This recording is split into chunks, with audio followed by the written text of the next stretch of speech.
Cove held his breath as he waited. Though he was good with people, he'd never been at ease managing conflict. His phone rang out. Cove jammed the answer button. His reflex was instantaneous. He switched the phone to speaker mode, allowing you to participate in the conversation. But despite his immediate reaction, his voice lacked the same resolve when he spoke. Hey! It was tentative, a white flag fluttering in the wind. Vaughn is here too. Hi! We've been worried about you. Hey. Hey, buddies. Terri's voice was barely recognizable without her usual quick patter and energy. Are you okay? Are you okay? I don't know. Probably not. Cove tensed, his free hand coiling into his anxious fist. Can you talk to us about what happened? You heard Terri sigh over the phone as she unburdened herself. Pretty much. I was at Randy's house. We decided to watch some movies she super liked that I'd never even seen before. Turns out there's a lot of those. We watched one, then another, and another. We were having so much fun. Each time one finished, she had another one to share with me. I didn't really think about the time. I only wanted to say yes to Randy and watch her movies. So far, it does not sound like she hates Randy. She spoke wistfully, but her words were full of affection. It was Randy, you know. I wasn't thinking about my schedule or what time it was. I get it. Then I finally saw the time and... Oh no, it was way too late. I early knew I couldn't stay. She took a deep breath, her voice becoming softer when she resumed talking. I was so stressed out. I just couldn't deal with it. Miranda wanted to help. She kept coming up with ways to make it better and trying to figure out why I was so upset and stuff. I was trying to answer her questions, and there were so many, but I couldn't really answer all of them. I didn't even know why some of her ideas didn't work with me. It made my head ache. I still had the first problem, and Randy there trying to help, blasting all these questions and suggestions at me faster than I could even think. She gulped audibly, sniffing. I got frustrated and told her to just leave me alone, but then she wanted to talk about why I wanted that, and we started having a fight in the kitchen. It woke Randy's dad up, yeah. It sounds like Randy was trying too hard. She was coming on too strong, and she just wasn't understanding that. And Terri was having a hard time communicating that as well. We told him about how I wanted to go home, but my parents couldn't get me, so Mr. Eckert offered to do it. That was nice of him. Terri groaned. I know. I accepted because I definitely couldn't stay then, not after throwing a racket and turning it into a big deal. But I feel awful and embarrassed. Why did I yell at Randy and hurt her feelings? And I made her dad lose sleep by waking him up and having to drive me home. What do you say after that? I have no idea. I don't know where to start. And I don't want to make it worse by saying the wrong thing and fighting again. So, I'm not talking. Terri, Randy isn't mad that you didn't want her to stay or that you fought. She just wants to feel like you can talk to her. I mean, you can say whatever you want. She'll listen. Not talking to her at all is pretty much the only wrong way to go about it. Look at Cove. I'm so proud of him. Terri lamented mournfully on the other end of the line, but he had a point. Unless she faced Miranda again, there would be no resolution. He looked at Cove, hunched over the phone, staring pensively into it and searching for a solution. This couldn't be solved with the other tea party missing. But what if you brought them in? Your phone was still free. You suggested calling up Miranda now. You rung Miranda without saying a word. No, I'm gonna suggest it. What if we called Miranda? That way you could talk to her, but wouldn't have to do it alone. I don't know about that. I feel like I would want to give them their privacy, or at least start with them having their own privacy. We don't have to listen in. Cove brightened up, the concerned furrow in his brow, which had taken root when Miranda's first call, eased. Well, that could work. Terri, are you up for it? She made a noise that wasn't a word, but nevertheless conveyed her hesitation and worry. But she brought it to a close with a decisive exhalation, as if pushing all negative thoughts from her body. All right, I'll do it. Cove nodded. Now that you've received approval from everyone, you pulled out your phone and called Miranda. You set it to speaker and waited for her to pick up. Luckily, she did. Hi. Hi, Vaughn. Her voice was still distant, as if her thoughts were elsewhere, but it was loud enough for your needs. Hi, you're on speaker. Terri's on speaker too, on Cove's phone. Oh. She paused while she digested this information. He watched the phone screen, hoping that she wouldn't hang up as a result. Really? Really? Yep, it's really me. Can you hear my voice all the way from your house to theirs and then mine? I can. You and Cove exchanged looks, waiting for the wall between them to break and wondering who would be the one to do it. As the quiet dragged on, you caught Cove chewing his cheek. He must have weighed up the same question as you, whether to encourage the conversation along or leave Miranda and Terri to resolve it themselves. The answer came in the form of one sniff, followed by another, from Cove's phone. Sorry, Randy. I hope you still like me. What? You were the one acting as if you didn't like me. Her tone was defensive, no doubt a result of her wounds from last night still being raw. What? No way! Everyone likes Randy. You're wonderful. Your eyes met Cove's. His phone was tilted towards you, capturing the call indirectly. You moved your phone closer to his, hoping that the signal was strong enough to convey every nuance of tone. I feel like they should have just called and then did a three-way call. I think that would have been better, but whatever, we're going with this. Cove did likewise, bringing his cell right next to yours, even bumping against it as he shifted his grip. I would think wouldn't there be feedback or something if we did this? I don't know. I didn't know what to say. That's the only reason I wouldn't talk to you. If I had known the answer, I would have told you right away. Miranda murmured on the other end of the line. You didn't want to stay. Anything I tried to do bothered you, and you could have told me you didn't know. Yeah, I think I was angry at myself. I did a dumb thing that I didn't want to help with. I wanted to be mad and just deal with it myself. It made me keep doing dumb things. Oh. When she spoke again, her voice was quiet, as tender and vulnerable as the words. I'm sorry. Staying up late watching stuff was all my fault. I had to find a way to fix it. That's what I thought it anyway. But I should have given you space. I'm sorry for being so pushy and sensitive.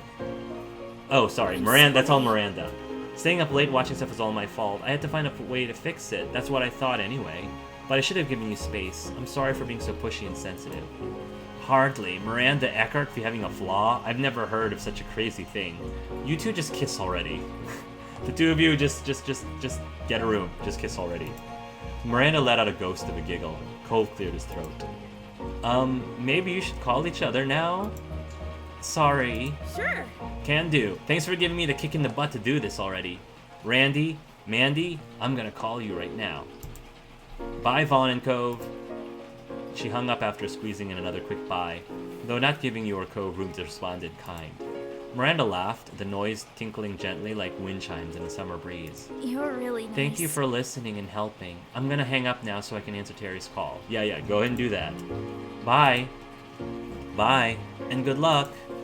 Bye, talk to you soon. Well, that feels good. We were able to help, be the, the third party to help the two of them communicate with each other. Moderator. We were the moderators. Miranda hung up, still chuckling softly as your call ended.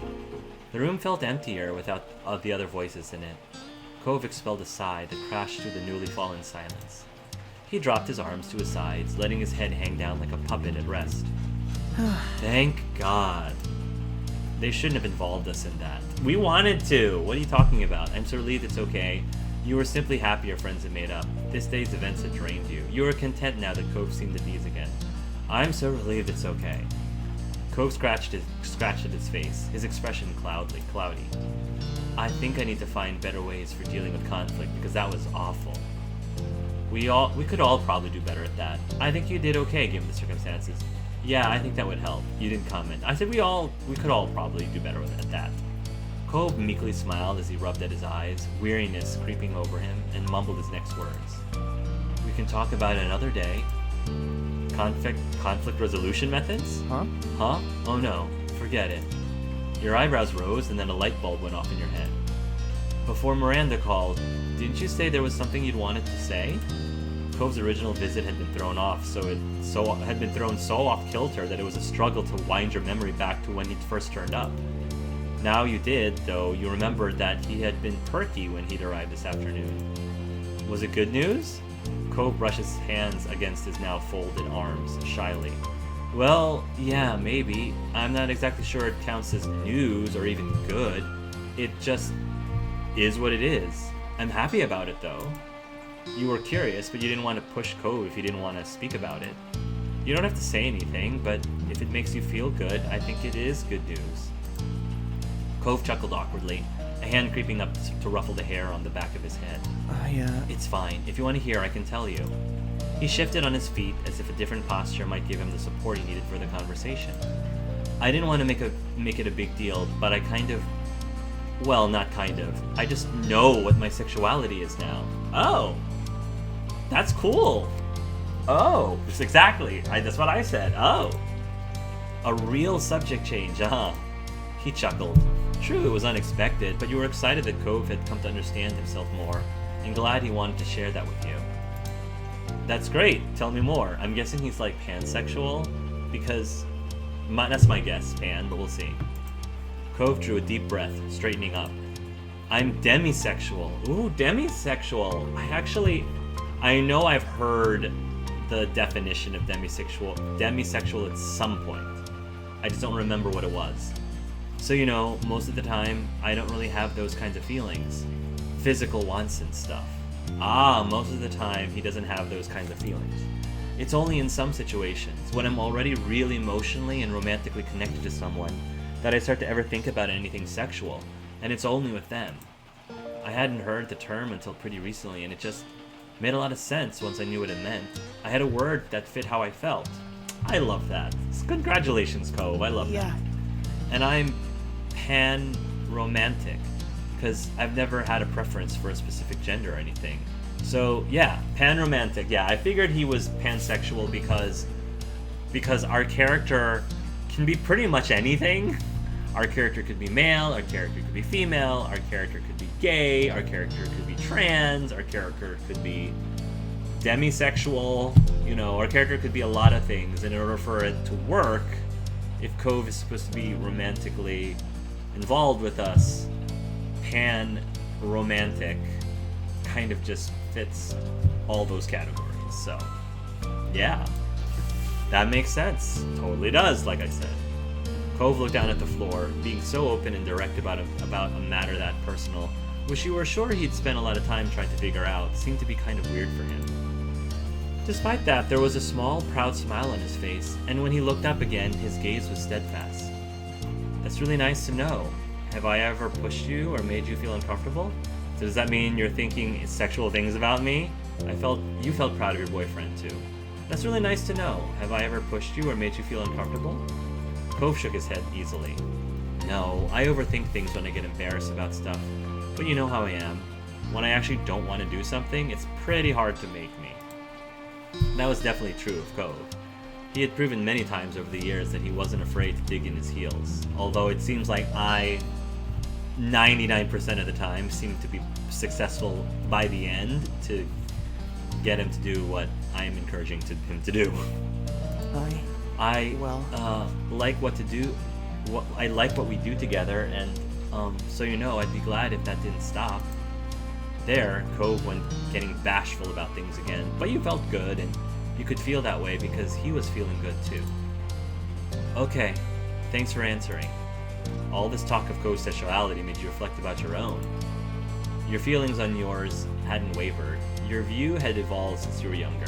No, my feelings hadn't wavered. Cove had known for years now. It was heartwarming that he had reached a point where he felt similarly capable of discussing his own. You felt even closer. You felt his tiredness deep in the marrow of your bones. You felt it had been a trying day. Now everything was neatly wrapped up, for today at least, and you earned rest. You had some good talks and come out of it not only knowing each other better, but yourself too. Hey, we should probably head downstairs soon, if your moms are still wanting everyone to get together. Yeah, that's right. With a renewed spring in your step, you led the way out of your room. You got downstairs to find others already assembled and waiting. Hi. Hello. Hey. Good to see you both. Hey! Hi there. Hi there. Here we were, trying to corral everyone into a group, but the two of you were already upstairs this whole time. Of course you were together. You paid Vaughn to to stick with me, or did you forget? I love how Cove is bringing that up. The statement was meaningless to your family, who looked to each other for answers in vain. Mr. Holden, who got the message loud and clear, seemed embarrassed. He chuckled nervously, rubbing the back of his neck. Ouch, son. You always know when to remind me of that one. Uh-huh. I can't you live it down yet. Can we hear exactly what the secret is? The suspense is killing me. Is killing us. Alright. I better get everyone up to speed. He held up his hands, palms out, pacifying his audience, or perhaps holding them up as a shield in advance. The first day I met Vaughn, I'd been worrying about Cove being alone for the summer. Well, There weren't a lot of kids around, and he wasn't exactly on the best terms with me at that time. He glanced around at your family, gauging their responses. I felt like this was my one shot, so I kinda offered him $20 to be friends with Cove, and added that he couldn't tell him about it. Liz gasped. Ma was staring incredulously at Mr. Holden, while Mom's eyebrows had retreated to her hairline.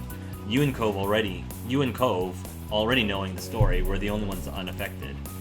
But after a while, I really did honestly forget it even happened. He raised his hands higher, now level with his shoulders. Not a bad idea, you thought. If Mom felt inclined to throw a cushion at him, he'd probably manage to block it in time. I know it's bad, but I've had so many grand ideas over the years. It's hard to keep track of them all. Cove smiled, placing his hands on his hips and shaking his head at his father's antics. seriously? I can't believe you. Though, also, I totally can.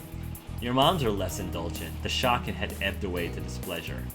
Mom's foot was tapping rapidly as she frowned at the next-door neighbor, while Ma had her arms crossed over her chest and her lips pursed. I'm sorry, Vaughn, and I'm sorry to your parents, too. That was way out of bounds. Don't worry about it. Everything worked out. Your moms gave each other that look, where they seemed to communicate with eyes alone. Alright, well, that's that then. And it won't happen again. Absolutely. It definitely won't. Alright. Good. It was a little surprising that they were letting him off the hook, but on the other hand, it was a long time ago now, and you were sure your moms remembered those painful early days of Cove's arrival too. Mr. Holden wasn't a potential bad influence anymore, so a lecture would be pretty moot. Instead, your ma gave him a lenient smile. In that case, Now that it's settled, why don't we find something to do? Nods of agreement cascaded through the group in a couple waves at this suggestion. Mr. Holden's shoulders slumped with the release of tension. He brought his hands down, tucking them away into his pockets. How about cards? There was a murmur of interest from the others. You were keen to play. That was fine with you. You'd play along with the others. You didn't really want to play cards. That was fine. Most of the group was eager to play, but Mr. Holden was demurring. Nah. I think I'll sit this one out. Where's the fun in that? Join in. We're not too angry with you. Yes, and I know there's a lot of people, but we can make it work. Mr. Holden shrunk into himself, embarrassed by their tension. Dad, you love playing cards. We do it at our house all the time. Dad? Mr. Holden broke under the combined force of everyone's attention. Cove, you're an adult now. You deserve to know the truth. Izia has a gambling. He has a gambling problem. I used to throw the card game so you could win. I put up a good fight, but I always made sure to lose a lot more rounds than I won. He toyed with the end of his ponytail, clearly distressed at the second-grade secret he was revealing today. The lies and deceit of a father. I know people want to be taken seriously, and fake wins don't mean as much, but I couldn't help myself. It's so much better when everyone else got the chance to be victorious. Kyra knew and went along with it. Cove laughed in disbelief that this was the thing that his dad stressed about hiding, after the other stunts he's pulled over the years. So what? Lots of parents do that. I hadn't guessed it, sure, though looking back it makes sense. That's right. What's the big deal, Clef? You can finally take the kid gloves off and give them a run for their money. Maybe even actual money in your case. Mr. Holden smiled coyly, his gaze lowering. I'm not sure that's a good idea. why? And why not? He waved his hands expansively, the movements fluid and vague. It's just, actually, I'm something of a card shark. I used to make lots of fast cash off games. Casual players don't have a shot unless it's a game of pure luck. Cove's jaw hung open, his wide eyes fixed on his father. Really? There was a touch of amazement, even admiration nestled among the shock. See, I called it that he was a gambler of some sort. The other members of the Angel family exchanged looks, ranging from Liz's disbelief to Mom's intrigue, with Ma somewhere in the middle between the two. You can't simply make a claim like that and suspect us to go along with it. Let's see you back it up, Shark Man. Mr. Holden gave her a crooked smile, his demureness quickly being replaced with the confidence of someone very skilled or very misguided. You sure about that? Definitely. We've got to see this so-called non-casual player in action. Well, I might be able, though who knows? Maybe I gotten rusty. His coyness continued to rile the gang up, and he was getting a kick out of it now. Please? Come on, please. Alright. Alright, I can dust off the old tricks. Great. Cove beamed at his father while Mom clapped, Mr. Holden on the back. Liz darted off to get a deck of cards while the rest of you settled in for the game. Hands were dealt. Mr. Holden wasted no time proving his words true, wiping the floor with all of you. You played several rounds, even switching games, but none of you were a match for him. That's pretty cool, actually. That was how the alliance came to be forged. The rest of you joined forces against Mr. Holden only, just to try increasing the odds of beating him. With your combined efforts, you pulled out a few victories, yet it was still a challenge. He was clearly a professional. If these were his skills now, rusty with disuse, you couldn't even imagine what a deadly opponent he had been in the past. Despite that, you still had fun. Working cooperatively actually fostered a sense of camaraderie with the others. Mr. Holden didn't appear fazed by this strategy. You actually wondered whether the increased challenge made it more interesting for him. You spent the rest of the afternoon together with their family and the Holdens having fun. You spent the rest of the afternoon together with your family and the Holdens having fun. It was an interesting evening for sure, with many discoveries for everyone. It was freeing, and yet, simultaneously, you felt more tied together than you had been before. Cool. That was pretty neat. I feel like near the end it kind of drew on longer than it necessarily needed to, because I felt like they had resolved things between Randy, Miranda, and Terri, and I thought that was a very natural way to close this moment. But then it just kept going, and they started doing the card game thing, which is fine because we learned a little bit more about Cliff, and it was really cool to have the callback to the $20 bribe that Mr. Holden made to Vaughn. But I don't know, it just felt a little like a lot of place. It just came from nowhere. I was like, yeah, let's do some talks and then, resolve this conflict, and then, oh yeah, let's just have this card game at the end, which, I guess I shouldn't complain about more content. I really shouldn't complain about that. So just because I'm curious about how this particular moment is going to handle the fact that I had said that I didn't have a job, there's one called late shift. Now that doesn't necessarily mean late shift at a job, but it typically refers to the late shift at a job. So I'm not sure if this is supposed to be for my job or if it's for Cove's job or somebody else's job, but I'm gonna go pick late shift and see what this is about. Oh, is it about Baxter? This is something I didn't expect that. After lunch, you ran into Baxter. He was more than happy for an impromptu hangout in your neighborhood. He idly spoke about the first time he bought a shirt online. Apparently, the website hadn't been in English, so he had made do with automatic online translations. His unique fashion sense was eclectic in more than one way. Finding out how he filled out his wardrobe answered some of your questions about his look. He smiled in fond remembrance. I measured myself multiple times to make sure I could order the correct size. It was as if I'd be able to ship it back if there were problems.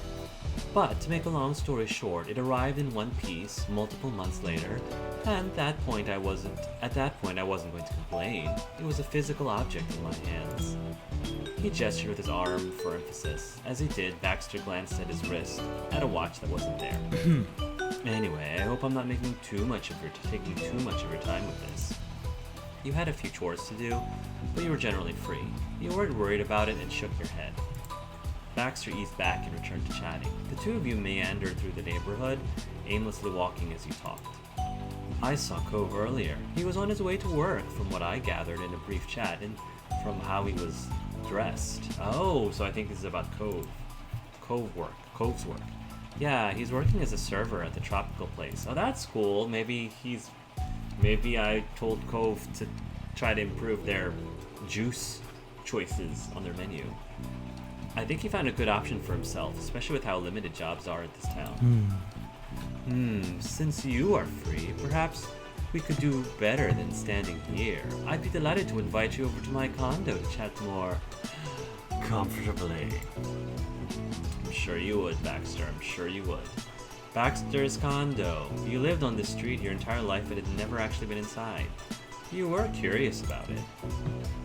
I'll go, I can't. I thought you never asked. You nodded in acceptance. You shook your head at the idea. That sounds lovely. I'll say, that sounds lovely. But I will need to leave before this evening. I have plans to visit Cove at his work too. Of course, I wouldn't presume to keep you. He made a grand sweeping gesture directed at this place and led the short walk over. You followed beside him, stopping when you reached his front door. He opened it for you and welcomed you inside. It was a familiar threshold from your childhood. You couldn't help having a slight shiver up your spine as you thought of this condo's previous residents. You took a quick breath as you cautiously stepped into the condo. The first thing you noticed was just how unexpectedly nice and sleek it was. This is actually a really nicely decorated room. It was also clean and smelled faintly like some sort of unidentifiable air freshener. You had to wonder how much of this was due to whoever rented it out, the former residents or the current one. Regardless of the pleasant presentation, you were on edge. You couldn't help but stay on guard, as if mean not grandparents might jump out to yell at you at any moment. Baxter noticed something of your discomfort and raised an eyebrow. Is everything alright? I've never seen the inside of this condo. Really? Oh? He seemed genuinely surprised. The former neighbors never had you over tea? Sounds out of character for this street. You snorted at the ridiculous thought of those particular prior visitors ever inviting you over. No, they weren't exactly nice. They were the opposite of that, really. I'm actually amazed I'm standing here now. Baxter's smile was curled as he ushered you the rest of the way inside and closed his door. I would like to hear more about this. Sounds like there's a story here. He sat on his sofa, first sitting properly before readjusting his position to a comfortably forward crouch. He waved his hand towards his furniture, an invitation to take a seat yourself. You sat on his couch beside him. You sprawled on the other half of his couch. You took a seat on a nearby chair. You continued standing. I'll take a seat on the nearby chair. I don't want to give this guy, false signals, because he seems to be waiting for me to send him signals. It was more comfortable than it looked. So you want to hear about the mean not grandparents? Absolutely. My ears are open. You began to give him the rundown of your past neighbors, explaining how they didn't like children and had a reputation among you and the other kids for being nasty. A long time ago, I almost ding-dong ditched them. I remember Cove was crying and Lizzie wanted me to ring the mean not grandparents' doorbell. I didn't go through with it. She could have done it herself if she wanted to. Baxter chuckled at your non-prank story. Sounds like you. The two of you continued to chat until the sun started hanging lower in the sky. It could be seen falling through his large windows. You stood up when it was time to go, and Baxter led you to the door. I think I'm actually going on an outing to town myself. It's a good night for exploring. You nodded as you stepped outside. Bye. See you later. Thanks for having me over. Have a nice time. You waved him goodbye. You left without looking back. No, I'm still... Baxter's been nice. You know, I think I've gotten the chance to be less uncomfortable and anxious around him, so, thanks for having me over. Goodbye, Vaughn. You parted in good spirits and walked off. You entered your house and got yourself ready to visit Cove. You were definitely looking forward to seeing him. Lately, Cove had been working more often. You rarely saw him during his shift for obvious reasons. He was busy. That was why it had been a surprise when Cove asked you to swing by. Maybe Cove was also thinking about how much his job had impacted how often you saw each other. You grabbed the keys to your family's car to drive there. You started to walk to Cove's job. Nah, I have a car. You made sure you had your wallet too before you left the house. You climbed into the well-worn car. You turned on the radio to listen to. You started up some music and sang along.